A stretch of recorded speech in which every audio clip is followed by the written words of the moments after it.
నమస్కారం, NS news కి స్వాగతం. నా పేరు ఉషా. ముందుగా ముఖ్యాంశాలు. కరీంనగర్ జిల్లా వీణవంక మండలంలోని ఎల్బాక గ్రామంలో ఆర్థిక అక్షరాస్యతపై అవగాహన సదస్సులో భాగంగా ఈ రోజున PMJDY ప్రధానమంత్రి జన్ధన్ యోజన అనగా జీరో బ్యాలెన్స్ ఖాతాలు ప్రజలు తీసుకోవడం జరిగింది. మరియు ఇన్సూరెన్స్, పెన్షన్స్ అవసరమైన వారికి KYC చేయించుకోవడం, అలాగే డిజిటల్ సైబర్ మోసాలపై మరియు వివిధ కారణాల వల్ల చాలా కాలంగా క్లెయిమ్ చేయని పొదుపు మరియు ఫిక్స్డ్ ఖాతాలపై ప్రజలకు అవగాహన కల్పించడం జరిగింది.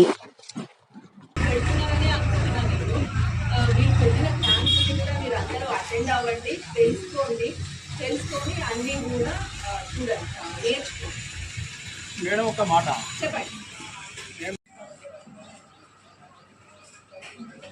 ఎంత అండి చూపిస్తున్నారు?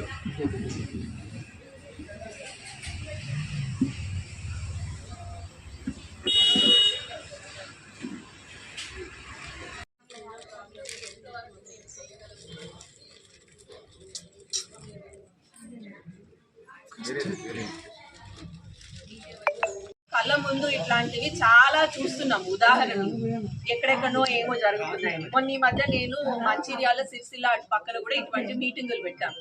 అక్కడ ఒక పెద్ద ఆయన ఏం చెప్తున్నారంటే, వాళ్ళ పెద్ద ఆయన వాళ్ళ అబ్బాయి 25 సంవత్సరాల కొడుకు అంట. ఆయనకి జ్వరం వచ్చిందంట. వాళ్ళ అబ్బాయికి జ్వరం వచ్చిందంట. ఇంట్లోనే ఉన్నాడు. ఒక రోజు ఏమో ఉన్నట్టున్నాడు. రెండో రోజు ఏమో తగ్గుతుంది అనుకుంటారు కదా, మాత్ర వేసుకున్నారు, మందేసుకుని ఉన్నారు ఇంట్లో.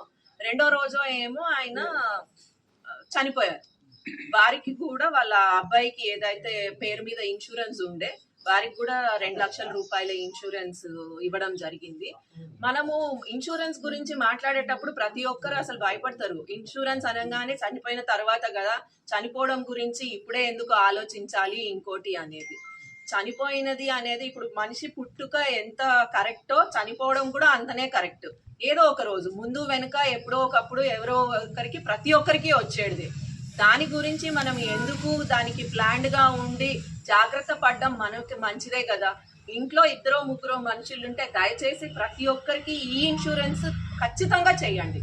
ఈ ఇన్సూరెన్స్ చేసినందువలన మీకు, మీ కుటుంబానికి ఖచ్చితంగా లాభమే చేకూరుతుంది, కానీ ఎటువంటి నష్టము లేదు.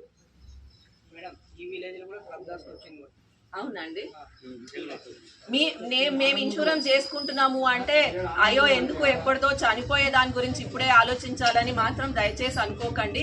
మనము లేని క్షణంలో మన ఫ్యామిలీకి చిన్నగా అయినా ఏదో ఒకటి అయినా కూడా ఆసరా ఉంటది. కొద్ది చిన్న మొత్తం అయినా సరే ఆసరా అనేది వస్తుంది. కాబట్టి దయచేసి అందరూ చేసుకోండి. ఇంకొక విషయం ఏంటంటే, ఒకసారి ఇన్సూరెన్స్ ఆల్రెడీ ఈ బీమా పథకంలో చేరిన వారు ఉండొచ్చు, కానీ ఈ చేరిన వారు ప్రతి సంవత్సరం కూడా దానికి ప్రీమియం కడుతున్నారా లేదా అనేది కూడా ఒకసారి దయచేసి చూసుకోండి. మీరు మా బ్రాంచ్కి వచ్చినప్పుడు కానివ్వండి, లేకుంటే మన బిజినెస్ కరెస్పాండెంట్స్ ఉంటారు. ప్రతి ఒక్క గ్రామంలో మా బ్యాంకుకి సంబంధించిన బిజినెస్ కరెస్పాండెంట్లు ఉంటారు. వాళ్ళందరితో మాట్లాడితే మీకు ఆ సంవత్సరానికి గాను బీమా కట్ అయిందా లేదా, బీమా కోసము ప్రీమియం ఉంటది కదా, ఈ 436 రూపాయలు కానీ 20 రూపాయలు కానీ, ఇది కట్ అయిందా లేదా అనేది వాళ్ళు చెప్తారు. ఇంకొక సులువైన మార్గం నేను చెప్తాను. మీకు అందరికీ పొదుపు ఖాతాలు ఉండొచ్చు. ఆ పొదుపు ఖాతాలలో కనుక మీరు ఒక 1000 రూపాయలు వేసేసి మర్చిపోండి. దాంట్లో 1000 రూపాయలు అందులో పెడితే ఎప్పుడైతే స్టాండింగ్ ఇన్స్ట్రక్షన్ అనేది ఉంటుంది, అంటే ఎప్పుడైతే పైసలు కట్ కావాలో ఆ రోజుకి నన్ను అడగకుండా కూడా మీరు ఇన్సూరెన్స్ కోసము పైసలు కట్ చేసుకోండి అనేది బ్యాంకులో ఇచ్చేస్తే, మీరు ఎప్పుడున్నా 1000 రూపాయలు వేసి మళ్ళీ ఎప్పుడన్నా కూడా 1000 రూపాయలు అట్లనే ఉండేటట్టు చూసుకోండి. టైంకి ఎప్పుడైతే మీరు ప్రీమియం కట్టాలనో కట్ అవుతుందో ఆ రోజుకి మీరు గుర్తున్నా గుర్తు లేకున్నా కూడా ఆటోమేటిక్గా బ్యాంక్ కట్ అయిపోతుంది ప్రీమియం. మీకు ఎప్పుడైతే కట్ అయిందో మీరు చూడకున్నా కూడా కవరేజ్ అనేది ఎన్ని సంవత్సరాలైనా మీకు అర్హత ఉన్న వయసు వరకు ఈ కవరేజ్ అయితే ఉంటుంది. సో దయచేసి మీరు అందరూ ఇన్సూరెన్స్ ఉన్నవాళ్ళు రన్నింగ్లో ఉందా లేదా చూసుకోండి. లేని వాళ్ళు దయచేసి ఎన్రోల్ అవ్వండి. ఈరోజు ఇక్కడ కూడా మా వాళ్ళు ఉన్నారు, బ్యాంక్ వాళ్ళు ఉన్నారు, బ్యాంక్ సిబ్బంది ఉన్నారు, అలాగే మనకు బిజినెస్ కరెస్పాండెంట్స్ కూడా ఉన్నారు. మీకు కావాల్సిన ఏమన్నా అనుమానాలున్నా ఏదున్నా కూడా ఇక్కడ నివృత్తి చేసుకోండి. ఇంకొకటి ఏంటంటే ఈరోజు మనము ఎలబాక గ్రామంలో ఫైనాన్షియల్ ఇంక్లూజన్ జన్ సురక్ష సాచురేషన్ క్యాంపు పెట్టడం జరిగింది యూనియన్ బ్యాంక్ తరఫు నుంచి. ఈరోజు ఇక్కడ గ్రామ పంచాయతీ ఆఫీస్ ఎలబాకలో ఈరోజు జన్ సురక్ష క్యాంపు చేయడం జరిగింది, సాచురేషన్ డ్రైవ్ క్యాంపు. ఈ క్యాంపులో ఈ గ్రామానికి సంబంధించిన వ్యక్తులు అందరూ చాలా ఉత్సాహంగా పాల్గొన్న తరువాత మేము బ్యాంకు నుంచి వచ్చి ఏవేవి సాచురేషన్కి మనకు సంబంధించిన ప్రధాన్ మంత్రి జీవన్ జ్యోతి బీమా యోజన, ప్రధాన్ మంత్రి సురక్ష బీమా యోజన, అటల్ పెన్షన్ యోజన, ఇంకా జన్ధన్ ఖాతాలు, ఈకేవైసీ ఎప్పుడైతే ఏవైతే జన్ధన్ ఖాతాలు ఇంతకు ముందు తీసుకున్నారో ఓపెన్ చేశారో వాటికి అన్నిటికీ రీకేవైసీ చేసుకోవడము, వాటన్నిటి గురించి సవివరంగా ఇక్కడ వచ్చిన వ్యక్తులకి అందరికీ చెప్పడం జరిగింది. వారికి ఉన్న అనుమానాలు అన్నీ కూడా తీర్చడం జరిగింది. ఈ కార్యక్రమంలో సందర్భంగా ఈరోజు ఇక్కడ మేము రీకేవైసీ కూడా తీసుకుంటున్నాము.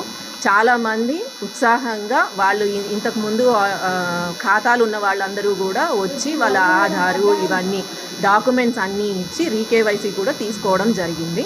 ఇప్పుడు కూడా ఈ క్షణం కూడా రీకేవైసీ జరుగుతోంది. సో ఇందు మూలంగా నేను అందరికీ తెలియజేసేది ఏంటి అంటే ప్రతి ఒక్కరూ ఇంట్లో ఉన్న 18 సంవత్సరాలు మించిన వ్యక్తులు ఎవరైతే ఉన్నారో దయచేసి ప్రతి ఒక్కరు కూడా ఇన్సూరెన్స్ తీసుకోండి. PMJJBY SBY తీసుకుని మిమ్మల్ని మీ కుటుంబాన్ని భద్రపరచుకోండి, బీమా చేయించుకోండి. Thank you.